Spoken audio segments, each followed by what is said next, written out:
How's it going, you lovely bunch of bakers? Welcome back to another episode of the Principles of Baking. In today's video, I'm going to compare the cold bulk fermentation method versus the pre-ferment method. Which one produces better results? Which one is more practical? Let's go to the kitchen and find out.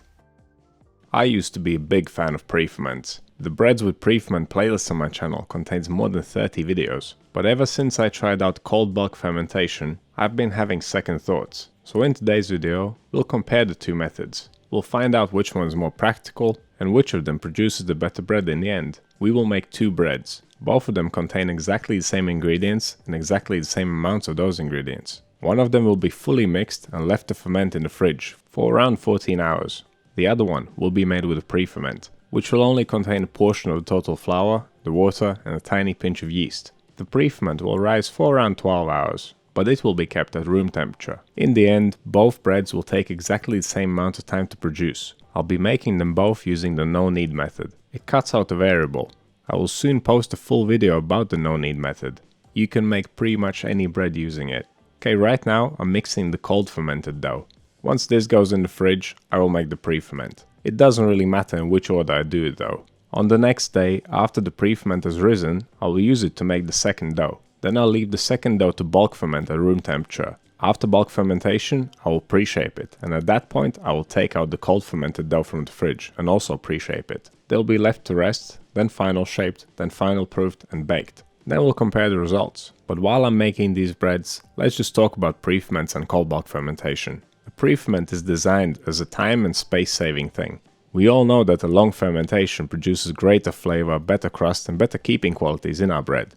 Using a pre-ferment can add those qualities to our bread. But of course, fermenting the whole dough for extended time will have a much greater effect on the final bread. So why do pre-ferments exist? Imagine if you had to make dozens or hundreds of loaves per day. Such a huge amount of dough would take up a lot of space. A pre-ferment, as you can see, takes up very little space.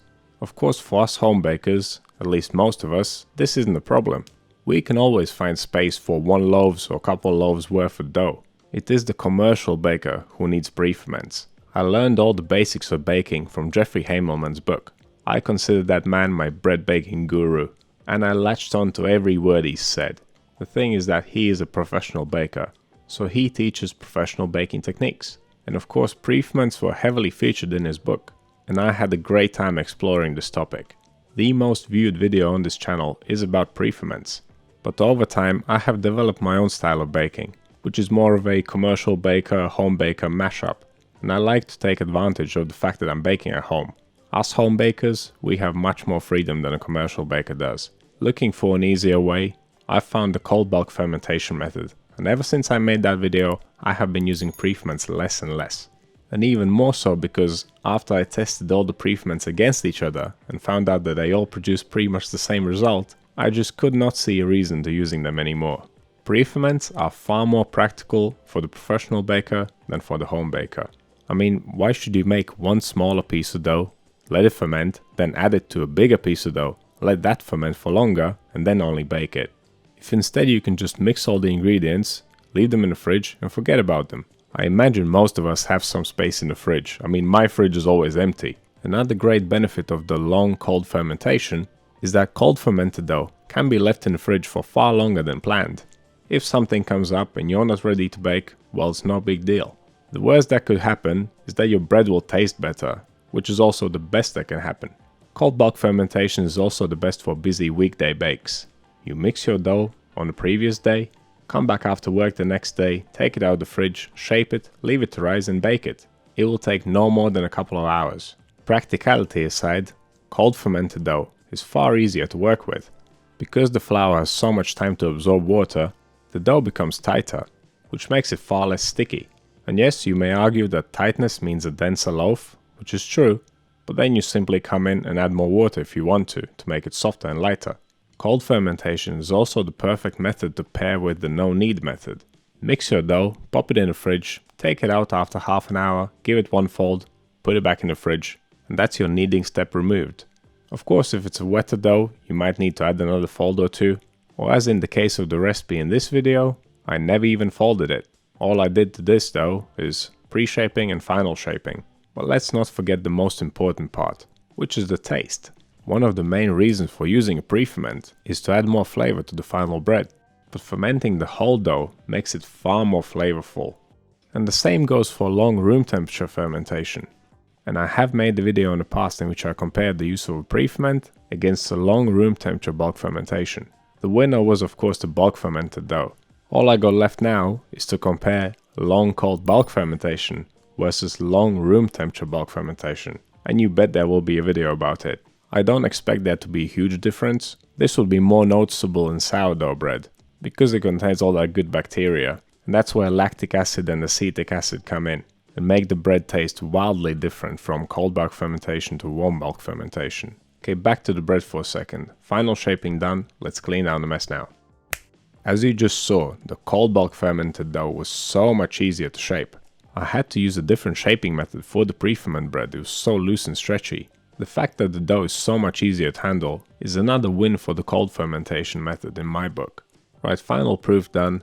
These bad boys are ready for the oven. I'll give them a quick spray with the spray bottle and then we'll bake them.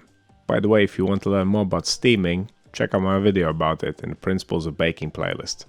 And you'll find many more interesting videos there, and there are plenty more on the way. The previous video that I published on that playlist was about pre-ferments in fact, and that might just be my last pre-ferment video. Because cold bulk fermentation has won me over, I seriously cannot think of any reason for using pre-ferment over cold bulk fermentation, except if there's no space in your fridge, and I doubt most of us have that problem. Clearly from the outside the breads look identical. The crust on the pre-fermented one is slightly darker, but that doesn't necessarily mean that it's because of that pre-ferment. They feel quite like each other when I slice them. They both have pretty much the same softness, at least from the outside. Oh, and it's worth noting I left these for 24 hours before cutting them. When breads are warm and fresh, they taste pretty similar. Only when cooled down properly will it reveal its real flavor. But back to crumb and texture for a second. The crumb looks very similar in both. When I squeeze them, they also feel the same. Tearing the slices apart, I could feel a slight difference. The crust on the cold fermented one felt a little bit more substantial, and the crumb also resisted just a little bit more. So the bread made with the pre-ferment is slightly softer, which like I mentioned earlier, you can fix by adding more water to the cold fermented dough. That is if you care much about the slight difference in softness. But texture aside, it is the taste that really stands out here. The cold fermented bread was far more flavorful. There is no doubt that in a blind test, you would instantly know which is which. And that about sums it up. I might just not use a pre-ferment ever again. So what are your thoughts on this? Which method do you prefer and why? Let me know down in the comments. If you want to see more videos like this one, click over here. Subscribe to the channel, click right here. That's all I have for you today. Thank you so much for watching, and I'll see you in the next one.